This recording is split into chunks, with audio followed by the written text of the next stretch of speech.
इस दुनिया में अगर कोई आया है तो उसे एक ना एक दिन जाना भी है।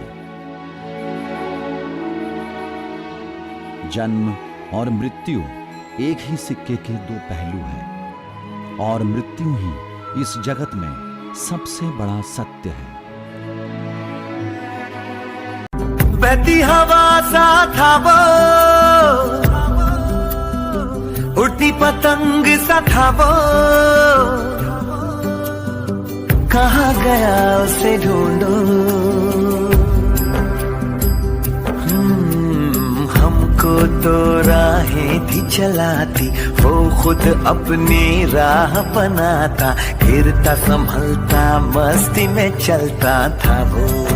कौन सी दुनिया होगी जहाँ चले गए हो तुम, वो कौन सी दुनिया होगी जहाँ चले गए हो तुम हरदम गीत सुनाते थे, अब हो गए क्यों गुम, वो कौन सी दुनिया होगी जहाँ चले गए हो तुम।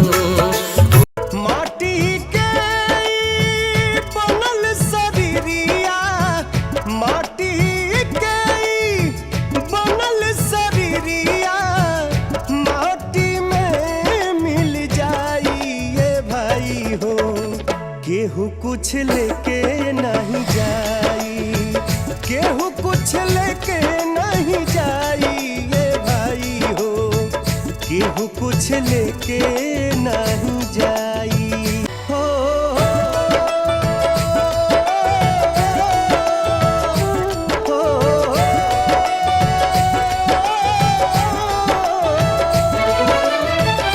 पाप और पुण्य के दुई गो डगरिया, जे बनी जे कर मुसाफिर, मुसाफिर जे बनी जे कर मुसाफिर।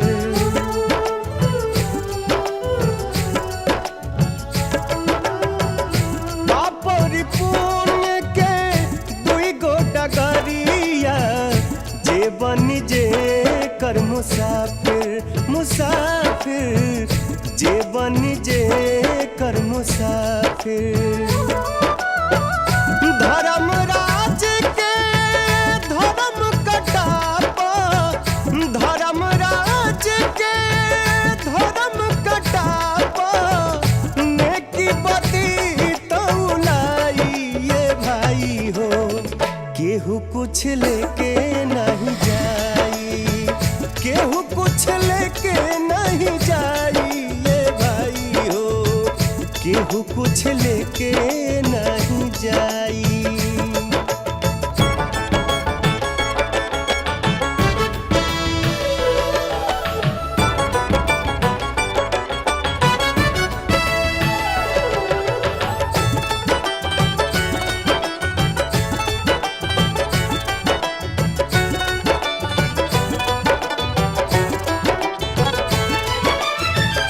चार कहोरिया बस के डोलिया, तापर लाला की चदरिया, चदरिया तापर लाला की चदरिया।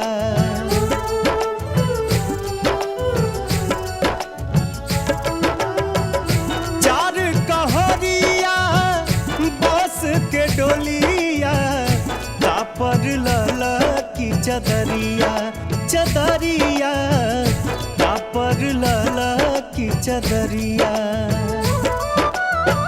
सोना जैसन देह के यगिया, सोना जैसन देह के यगिया, बेला राख बनाई ये भाई हो, केहू कुछ लेके नहीं जाई, केहू कुछ लेके नहीं जाई ये भाई हो, केहू कुछ लेके नहीं जाई। यह शरीर से प्राण रूपी तोता ना जाने कब उड़ के कहाँ चल जाई, एक केहू नहीं खे जानत, आ कहाँ चल जाई ई भी केहू नहीं खे जानत। कैसे?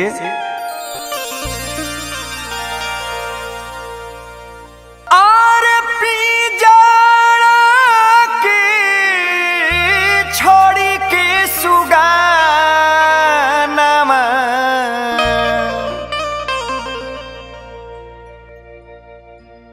पी जाड़ा के छोड़ी के सुगानामा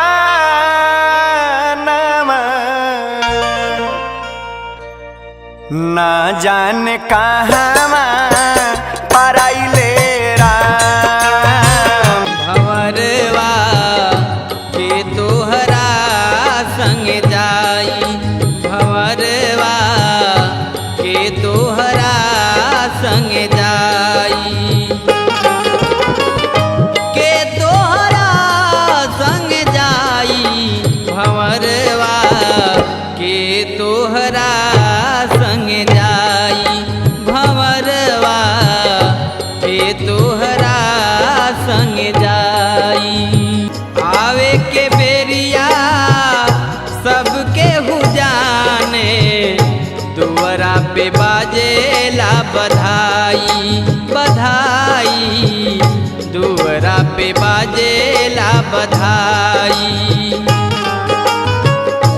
आवे के बेरिया सबके हु जानेला, दुआरा पे बाजेला बधाई बधाई, दुआरा पे बाजेला बधाई।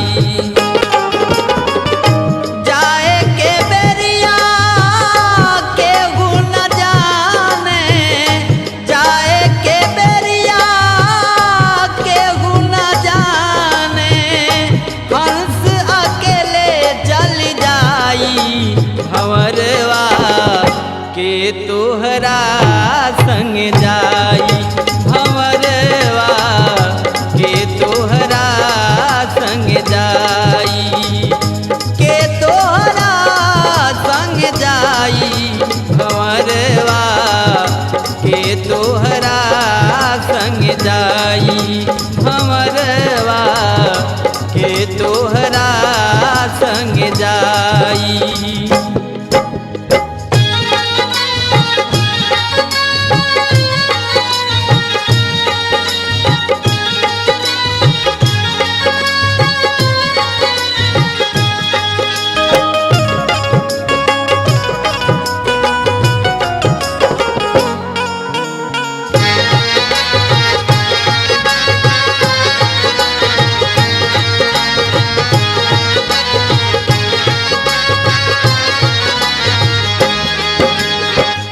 देहरी पकड़ के मैं हरी रोवे, बाह पकड़ी के भाई भाई, बाह पकड़ी के भाई।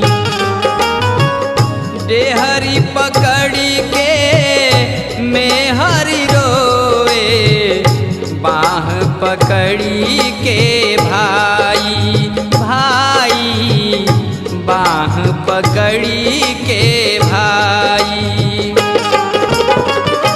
बीच आंगनवा माता जी रोवे, बीच आंगनवा माता जी रोवे, बबुआ के होखेला विदाई, भंवरवा के तोहरा संग जाई, भंवरवा के तोहरा संग जाई, के तोहरा संग जाई, भंवरवा के तोहरा संग जाई, भंवरवा के तोहरा संग जाई।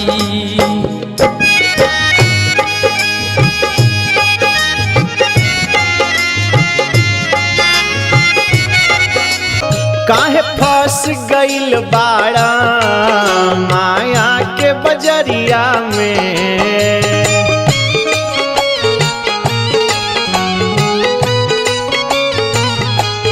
हाँ काहे फंस गइल बाड़ा माया के बजरिया में।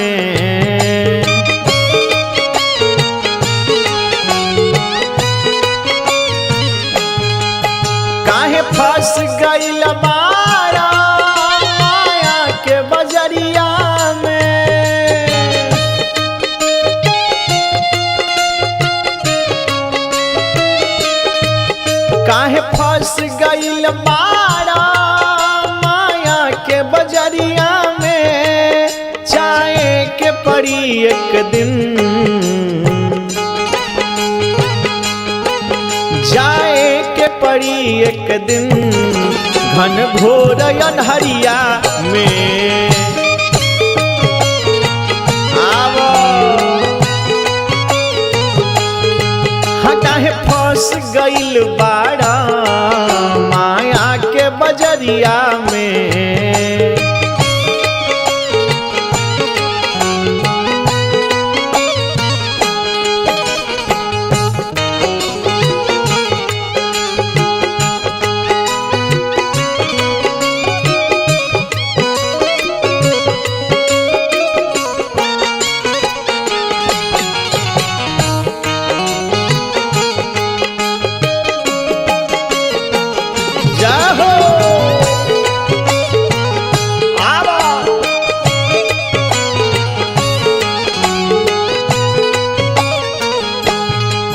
मत करा तू अतना गुमान, उड़ जाई सब हवा समान।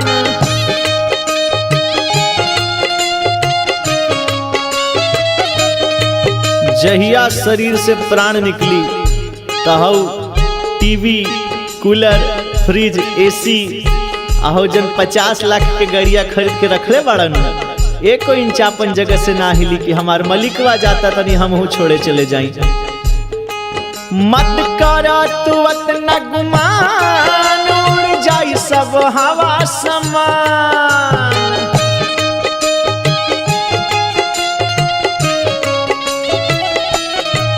केहू काम न आई ओह दिन,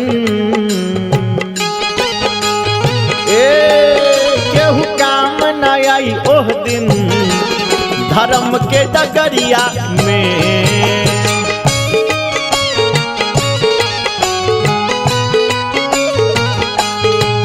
काहे फंस गइल बाड़ा माया के नगरिया में। आप पिता तुल्य इनको हुए, आपका लड़का तुल्य हो गए, क्योंकि बड़ जो है भाई होता है वो पिता समामी ही होता है और भौजाई माता। तो इनका भी कर्तव्य है कि आपका कर्तव्य पालन करें और आपका भी कर्तव्य है कि इनका कुछ छोटा मोटा जो है उनको अनदेखा करके चला जाए। माने टूटू मुहिमी नहीं होना चाहिए, सबसे पहला चीज़। और रह गई बात माता के, तो माता के आपको ऐसा है कि दोनों भाई आप लोग ऐसा इनको पलना में झुलाइए। जो काम है कर्तव्य है अपने घर दूरा परिवार के प्रति उसको दृढ़ता से निभाए। और जो छोटा भाई है उसका भी कर्तव्य है कि जो हमारा बड़ा भाई है या भौजाई है उसका उसी तरह से सम्मान करे, जैसे पिता माता दोनों पक्ष को करना है। पिताजी के देहांत के बाद बड़ा भाई जो है वो पिता तुल्य होता है, भाभी जो है माँ तुल्य होती है। तो भाई मैंने आपस में किसी भी तरह का बैर द्वेष न रहकर एकदम हंसी खुशी से, है ना, सर्वस काम हाँ सर, हाँ रहे हंसिए खुशी से। भाई क्षमा बड़न को क्षमा बड़न को चाहिए, छोटन के उत्पाद अगर छोटा उत्पाद भी करता है तो आपको अनदेखा करके हटा देना है। हटाओ जाओ, हाँ हटा देना पंडित जी, लेकिन छोटा वाला भी ज्यादा उत्पात मत करे ना। नहीं तो छोटा वाला के भी कह रहा हूँ कि अब ऐसा न उत्पात कर दे कि बड़ा भाई के जैसे भुक्त भोगी होना पड़े, ऐसा भी नहीं होना चाहिए। छोटी मोटी एक छोटा मोटी गलती होती है वो जो मैंने संपन्न होता है।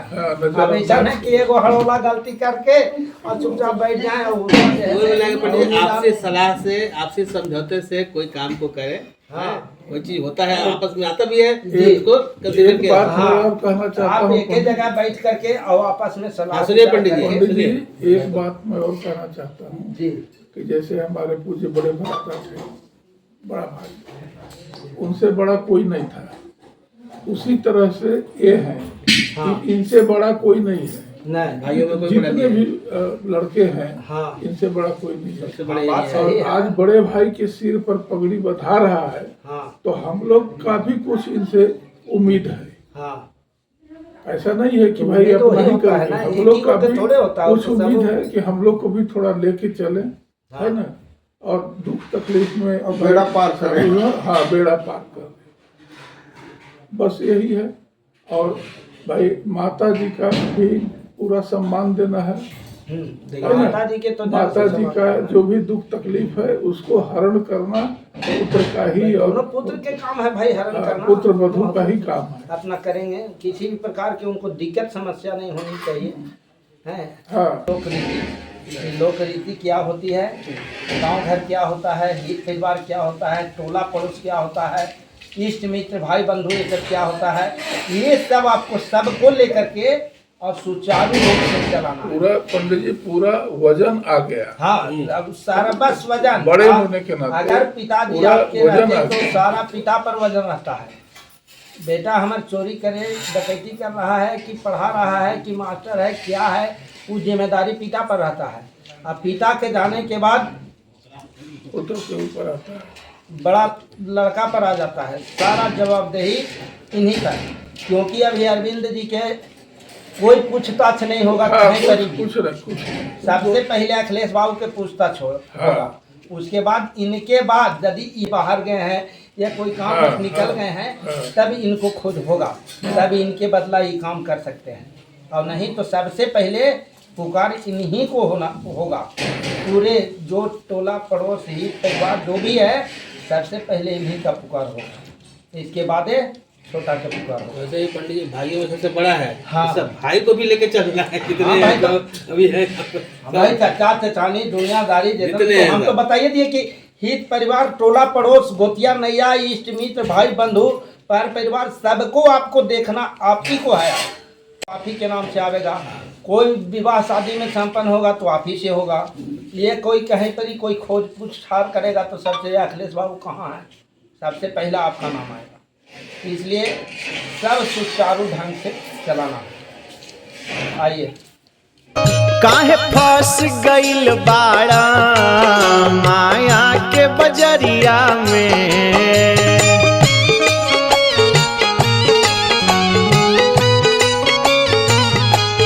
हाँ काहे फंस गइल बाड़ा माया के बजरिया में।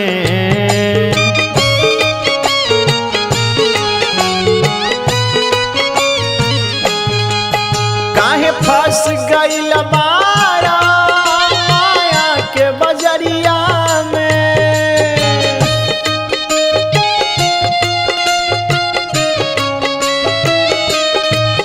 काहे फंस गइल बाड़ा माया के बजरिया में।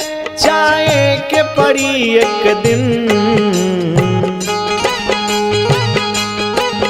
जाए के पड़ी एक दिन घन घोर अन्हरिया में।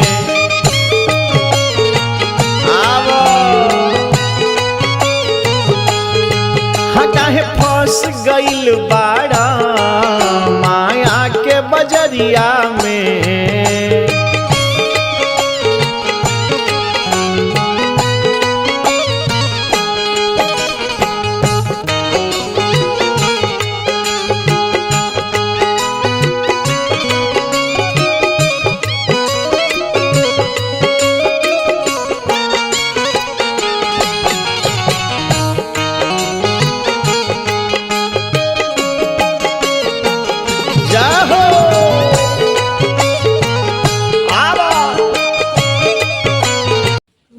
शंकर भगवान की जय, बजरंगबली की जय। मत करा तू अतना गुमान, उड़ जाई सब हवा समान।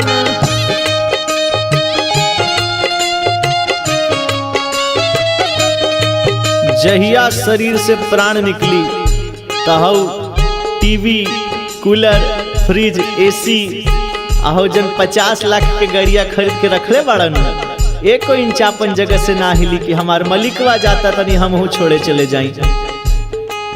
मत करा तू अतना गुमान, उड़ जाई सब हवा समान।